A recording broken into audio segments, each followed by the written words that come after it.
अस्सलाम वालेकुम। आज की वीडियो में हम सीखेंगे लैचिंग रिले या जिसको इम्पल्स रिले भी कहते हैं। लैचिंग रिले कैसे काम करता है, लैचिंग रिले और एक आम रिले में क्या फ़र्क होता है और लैचिंग रिले की क्या क्या एप्लीकेशंस होती हैं और उसके कैसे कनेक्शन किए जाते हैं। वीडियो को पूरा देखिएगा, इंशाल्लाह आप लोगों का कॉन्सेप्ट क्लियर हो जाएगा। अगर चैनल पे नए हैं तो चैनल को सब्सक्राइब कर दें, वीडियो को लाइक कर दें और अपने दोस्तों में शेयर कर दें। लैचिंग या इम्पल्स रिले एक इलेक्ट्रिकल स्विच या इलेक्ट्रिकल रिले है जो कि एनर्जाइज या डी एनर्जाइज एक पल्स पे होता है। पल्स मतलब एक शॉर्ट पीरियड के लिए उसको पावर देते हैं तो वो एनर्जाइज हो जाता है, तो अलातूल एनर्जाइज रहता है। फिर उसको डी एनर्जाइज करने के लिए फिर उसको दोबारा पल्स देनी पड़ती है तो दोबारा डी एनर्जाइज हो जाता है। ओके, फर्दर इसका कॉन्सेप्ट आपको प्रैक्टिकल में क्लियर हो जाएगा। ये लैचिंग रिले की सिंबल है जो कि आप देख सकते हैं। ये मोस्टली यूज होता है काउंटिंग सिस्टम में, जो काउंटर होते हैं, power supply load change over होता है, HVAC रेफ्रिजरेशन और ऑटो कार वॉशिंग में, ऑटो कॉफी मशीन्स में और भी बहुत सी जगहों पे इसका यूज होता है लैचिंग रिले का। बेसिकली इसकी कॉइल को एनर्जाइज करने के लिए पल्स देनी पड़ती है और सेम डी एनर्जाइज या ऑफ करने के लिए भी पल्स देनी पड़ती है। आप देखें इसके अंदर दो कॉन्टेक्ट हैं, एक नॉर्मली क्लोज है, एक नॉर्मली ओपन है और सेम कॉन्टेक्टर की तरह कॉइल है A1 और A2। नीचे इसके दो मेन टर्मिनल है जिससे पावर हमारी इन होती है। ये A1 भी आप देख सकते हैं। दूसरी तरफ देखें इसकी A2 कॉइल है, अगर आप पढ़ सकते हैं, और इसके दो कॉन्टेक्ट हैं, एक नॉर्मली ओपन है, एक नॉर्मली क्लोज है, ये A2 कॉइल के साथ। ओके, यहां पे इसकी सिंबल भी दी हुई है। ये 16 एम्पेयर का है, 250 वोल्ट। डिफरेंट रेटिंग के मार्केट में अवेलेबल होते हैं इम्पल्स रिले।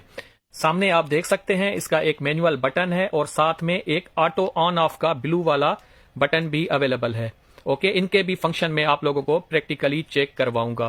तो इसको कहते हैं इम्पल्स रिले। शेप इसकी बिल्कुल ब्रेकर या कॉन्टेक्टर की तरह होती है, तो बाकी फंक्शन इसके हम वेरीफाई करते हैं।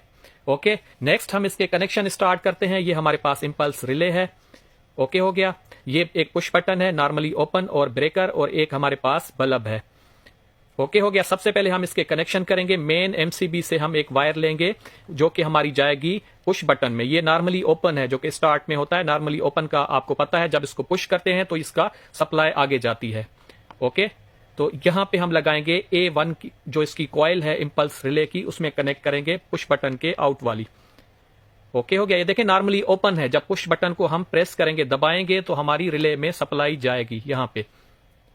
ये देखें, ये इसकी कॉइल में जो जा रही है पुश बटन के थ्रू, नॉर्मली ओपन है। ये इस तरीके से हमने इसका कनेक्शन कर दिया इसकी कॉइल का। अब हम इसकी न्यूट्रल वायर लगा रहे हैं। ठीक है, ये जाएगी इम्पल्स रिले के A2 पे। कॉइल का आपको पता है, एनर्जाइज करने के लिए उसको फेज और न्यूट्रल सप्लाई देते हैं।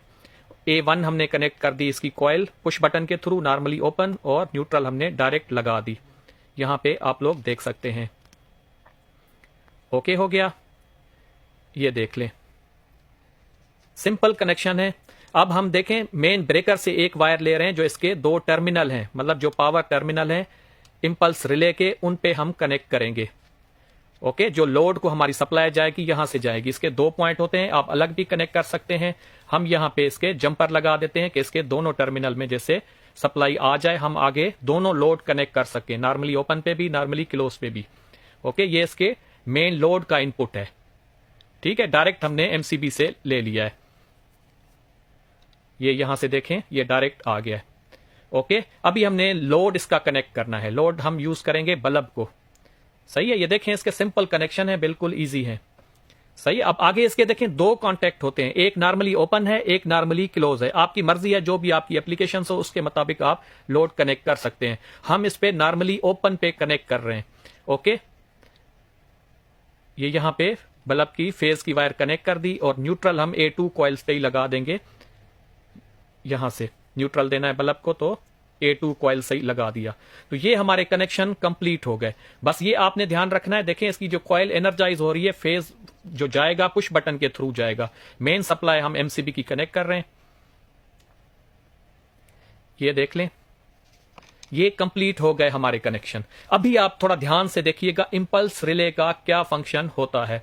ठीक है, ये कनेक्शन एक दफा आपने देख लिया, इसको समझ लिया, बिल्कुल इजी और सिंपल है। सही है। हम इसकी अभी पावर ऑन करेंगे। ये पावर ऑन कर दी, देखें पुश किया है, ये ऑन ही है। ठीक है, ये दोबारा देखें, एक दफा पुश कर देते हैं तो ऑन रहता है, फिर पुश कर देते हैं तो ऑफ रहता है, मतलब हमारा कॉन्टेक्ट होल्ड हो जाता है। ठीक है, जब दोबारा दबाते हैं तो वो चेंज हो जाता है।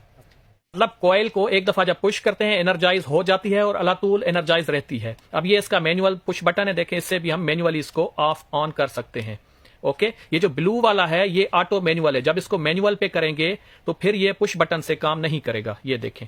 ओके, फिर ये सिर्फ लोकल से ही काम करेगा, जो इसका ब्लैक बटन है ये इससे। ओके हो गया, यहां से देखें यहां से काम नहीं करेगा। अब ब्लू वाले बटन को हम नीचे करेंगे तो अभी पुश बटन से ये एनर्जाइज हो रहा है या डी एनर्जाइज। हम देखेंगे कि इंपल्स रिले और आर्म रिले या कॉन्टेक्टर में क्या फर्क होता है। ये देखें, अभी हमने एक कॉन्टेक्टर कनेक्ट किया है, जब इसको पुश कर रहे हैं तो ये ऑन रहता है, छोड़ देते हैं तो ऑफ हो जाता है, यहां पे देखें। और इंपल्स को देखें, पुश किया ऑफ हो गया, दोबारा इसको पुश करेंगे तो ऑन ही रहेगा। ये बेसिक फंक्शन होता है, वो पल्स पे होल्ड हो जाता है, ये नहीं होता हमारा आर्म रिले या आर्म कॉन्टेक्टर नहीं होता। ये यहां पे देखें, इसकी जो कॉइल है एक दफा पुश से या एनर्जाइज हो जाती है या डी एनर्जाइज हो जाती है। तो ये बेसिक फंक्शन होता है इंपल्स रिले का। अभी हम इंपल्स रिले को 3 डिफरेंट जगहों से कंट्रोल करके आप लोगों को दिखाएंगे। इसके पैरेलल जो पहला स्विच लगाया था नॉर्मली ओपन का, उसके पैरेलल 2 स्विच हमने और लगा दिए हैं। ये नॉर्मल लाइटिंग में यही सर्किट यूज होता है, डिफरेंट जोन को ऐसे एनर्जाइज करते हैं। 3 से आप भले 50 भी इसी तरीके से स्विच लगा दें तो ऐसे ही ये काम करेगा, पैरेलल कनेक्ट करके। ओके, ये अभी हमने 3 कनेक्ट कर दिए सेम वायरिंग में। ओके, अभी हम इसको टेस्ट करेंगे। ये देखें, ये सेम स्टेट है जो सिंगल से काम कर रहा था, वैसे ही 3 जगहों से। ऐसे हम ज्यादा से भी कर सकते हैं। अक्सर लाइटिंग के कनेक्शन गोदाम के या सीढ़ी के इसी तरीके से भी यूज होते हैं, या लाइटिंग का जोन भी डिवाइड होता है। ओके, आप देखें हर बटन से स्टेट इसकी चेंज हो रही है। अब दूसरा जो इसका यूज होता है वो चेंज ओवर में होता है, जहां पे हमारे 2 लोड होते हैं, फर्ज करें 2 मोटर्स हैं, एक कंटिन्यूअस चल रही है, उसको हमने चेंज ओवर करना है कि दूसरी चल जाए, उसमें भी ऐसे यूज होता है। उसमें क्या होता है कि हम इसका दूसरा कॉन्टेक्ट यूज करेंगे नॉर्मली क्लोज वाला। एक हमारा नॉर्मली ओपन पे बल्ब कनेक्ट है, एक नॉर्मली क्लोज पे। ये देखें, नॉर्मली क्लोज वाला हमारा डायरेक्ट ऑन हो गया, दूसरा ऑफ है। तो पुश बटन जैसे हम दबाएंगे तो हमारा लोड चेंज होता जाएगा, ये इस तरीके से। ओके हो गया, पुश करने से, पल्स देने से हमारा लोड जो है वो ऑन रहता है, एनर्जाइज रहता है। उसको डी एनर्जाइज या ऑफ करने के लिए दोबारा पुश करना पड़ता है। आपने लिफ्ट का फंक्शन भी देखा होगा, उसमें भी अक्सर यही वाला सिस्टम यूज होता है। ओके हो गया, मैं उम्मीद करता हूं आप लोगों का कॉन्सेप्ट इससे क्लियर हो गया होगा। अगर फिर भी कोई क्वेश्चन, कोई डाउट है या कोई चीज समझ नहीं आई तो आप कमेंट बॉक्स में पूछ सकते हैं। अगर वीडियो पसंद आई है तो वीडियो को लाइक कर दें, अपने दोस्तों में शेयर कर दें।